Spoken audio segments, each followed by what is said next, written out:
प्यारे बच्चों, 17/3/2023 को हिंदी इलेक्टिव का एग्ज़ाम था। 40 नंबर का ऑब्जेक्टिव क्वेश्चन के प्रश्नों के उत्तर हम लोगों ने देख लिए थे।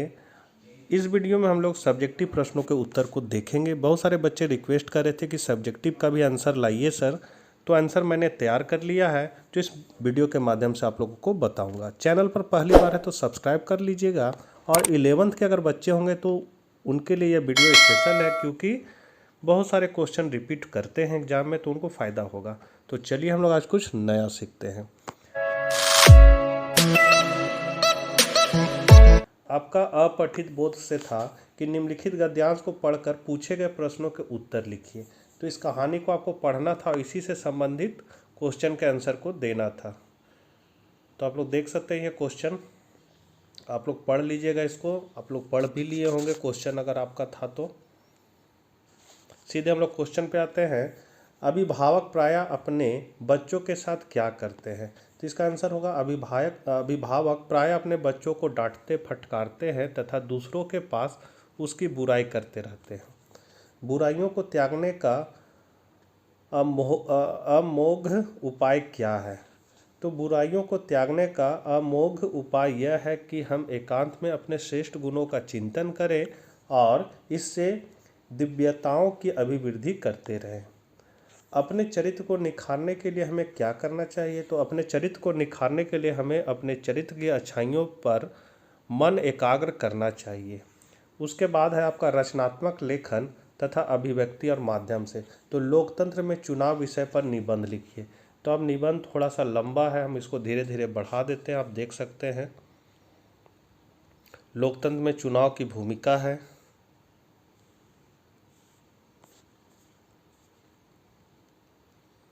फिर है चुनाव की आवश्यकता,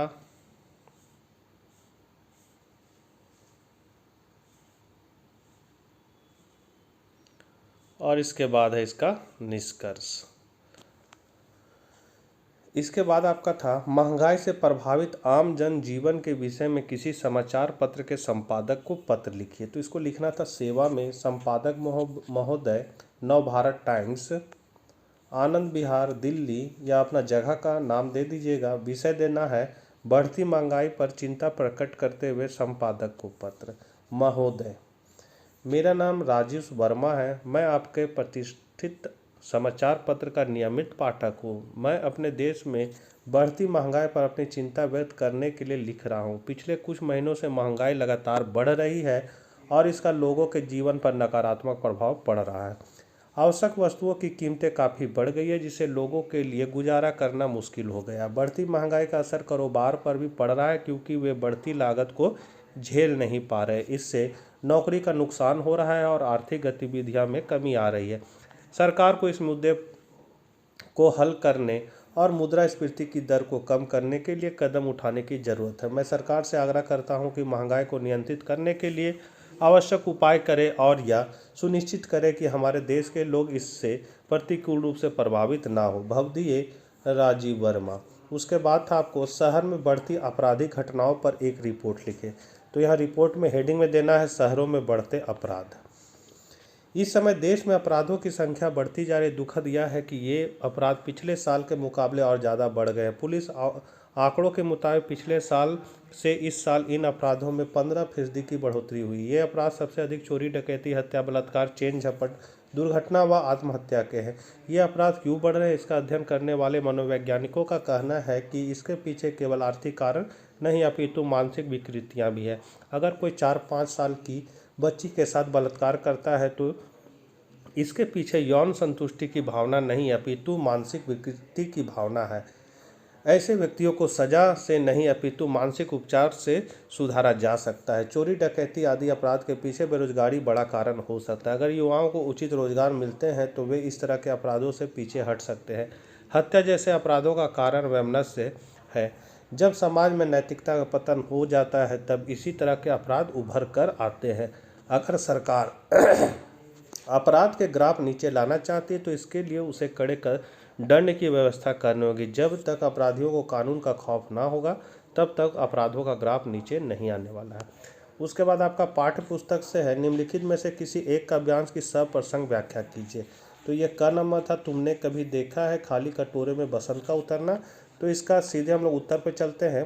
प्रसंग है, प्रस्तुत पंक्तियाँ केदारनाथ सिंह की कविता बनारस से अवतरी थी। इसका व्यास में बसंत के प्रभाव को दर्शाया गया। बसंत आने पर भिखारियों के कटोरों में भी चमक आने का बिंबात्मक चित्रण हुआ है। शहर के भरने और खाली होने का भी प्रभावी चित्रण हुआ है। व्याख्या है, कवि प्रश्न पूछता है कि क्या तुमने कभी खाली कटोरों में बसंत का उतरना देखा है, अर्थात बनारस में बसंत के साथ भिखारियों तक के चेहरों पर चमक आ जाती, क्योंकि भीख मिलने के कारण उनकी खाली कटोरे भरने लगते हैं। कवि कहता है कि यह शहर इसी तरह खुलता है, अर्थात यहाँ हर दिन की शुरुआत ऐसे ही उल्लास के साथ होती है।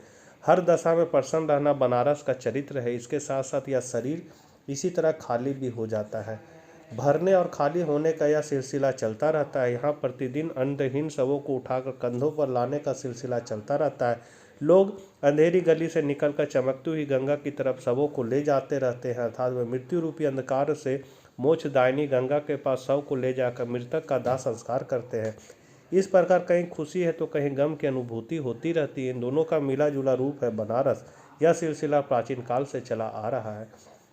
विशेष, इस काव्यांश में कवि ने बनारस के हर्ष विषादमय चरित्र का प्रभावी चित्रण किया है। शहर के खुलने भरने खाली होने का बिंबात्मक चित्रण किया है। रोज रोज में पुनरुक्ति प्रकाश अलंकार है। शब्द चयन सटीक है। खाली कटोरे में बसंत का उतरना प्रयोग दर्शनीय है। उसके बाद ख नंबर था, दोनों में से कोई एक ही लिखना था। ख का भी आंसर हम तैयार कर लिए हैं। काव्य सौंदर्य में इसका लिखना है भाव सौंदर्य। इस काव्य पंक्ति में सरस्वती की उदारता का बखान करने में मुख की शक्ति की हेयता दर्शाई गई है। एक मुख वाले व्यक्ति का तो क्या कहना, 4 मुख वाले ब्रह्मा, 5 मुख वाले शिव और 6 मुख वाले कार्तिकेय भी इसका बखान करने में असमर्थ है। कारण नएपन का समाविष्ट हो जाना है। शिल्प सौंदर्य तो अतिशयोक्ति अलंकार का प्रयोग है। नई नए में पुनरुक्ति प्रकाश अलंकार है। ब्याज अश्रुति अलंकार का भी प्रयोग है। ब्रज भाषा का प्रयोग है।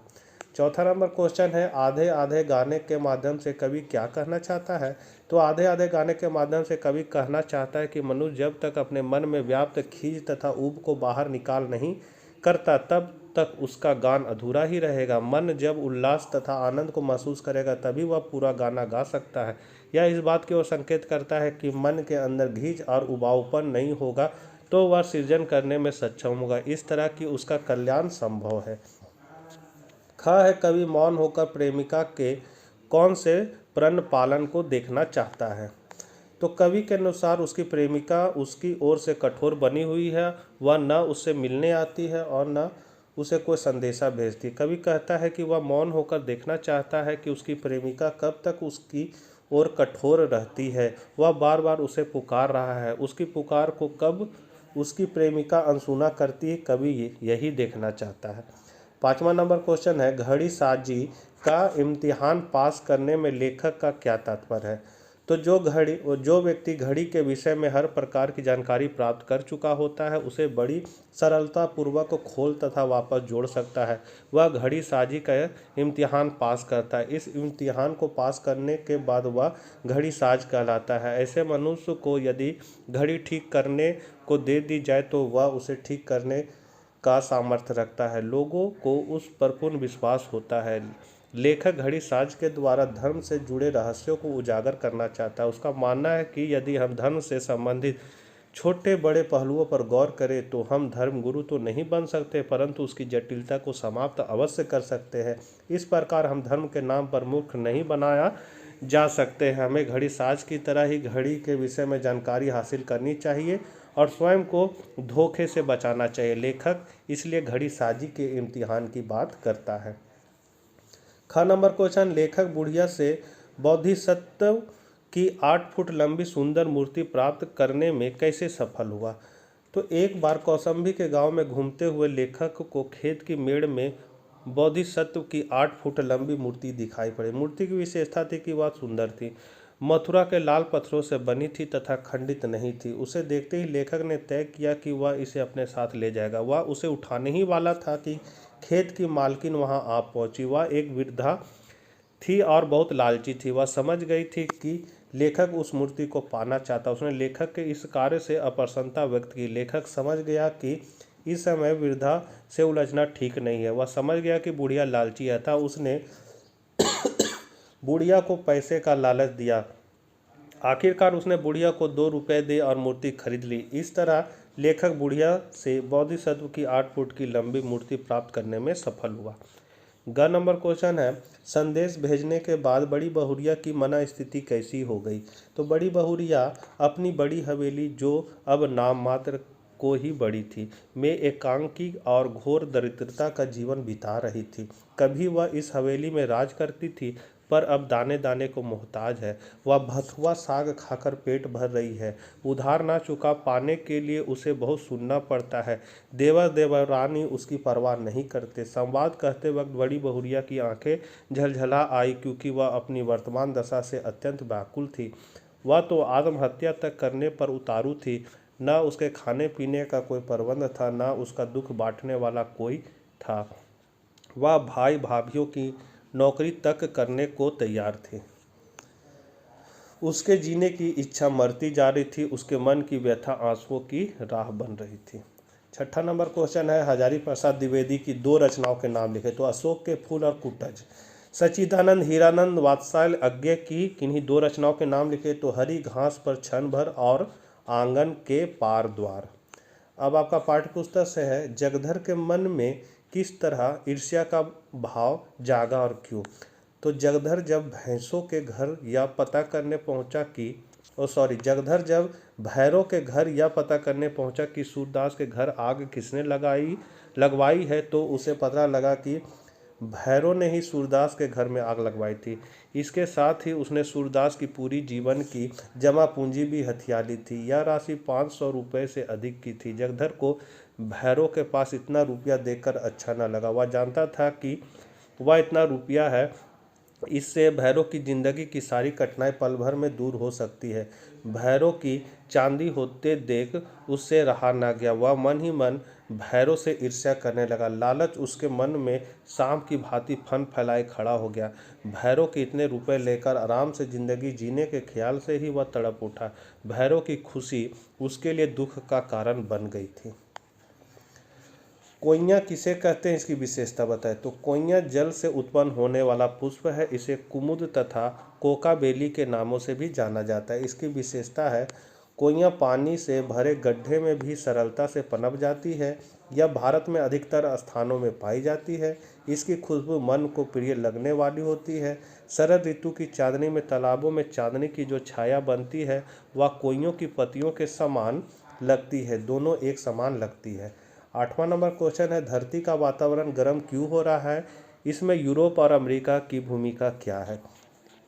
तो आज पूरे संसार में ग्लोबल वार्मिंग का खतरा मंडरा रहा है। पूरे विश्व के वैज्ञानिक इस स्थिति से परेशान है।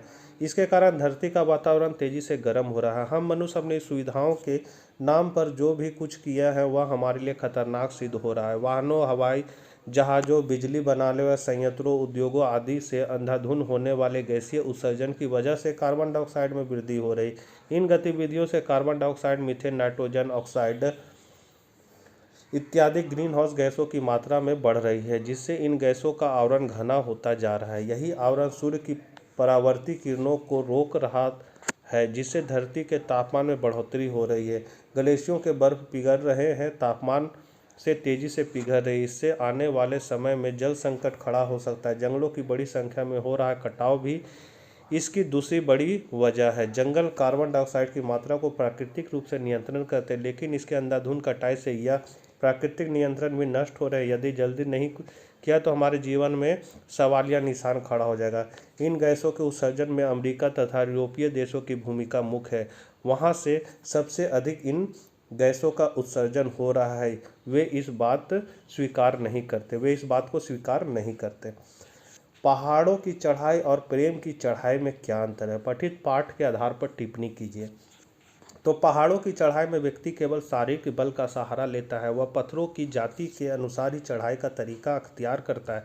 प्रेम की चढ़ाई भावात्मक मामला है। व्यक्ति का मन किसी के गुण विशेष को देखकर आकर्षित हो जाता है और वह उसे चाहने लगता है। शेखर रूप सिंह से जानना चाहता था कि क्या कभी रूप सिंह ने किसी लड़की से प्रेम किया है, उसके प्रेम की परिणति क्या हुई, वह उसके लिए क्या करता था। प्रेम में असफल होने पर वह क्या करता था।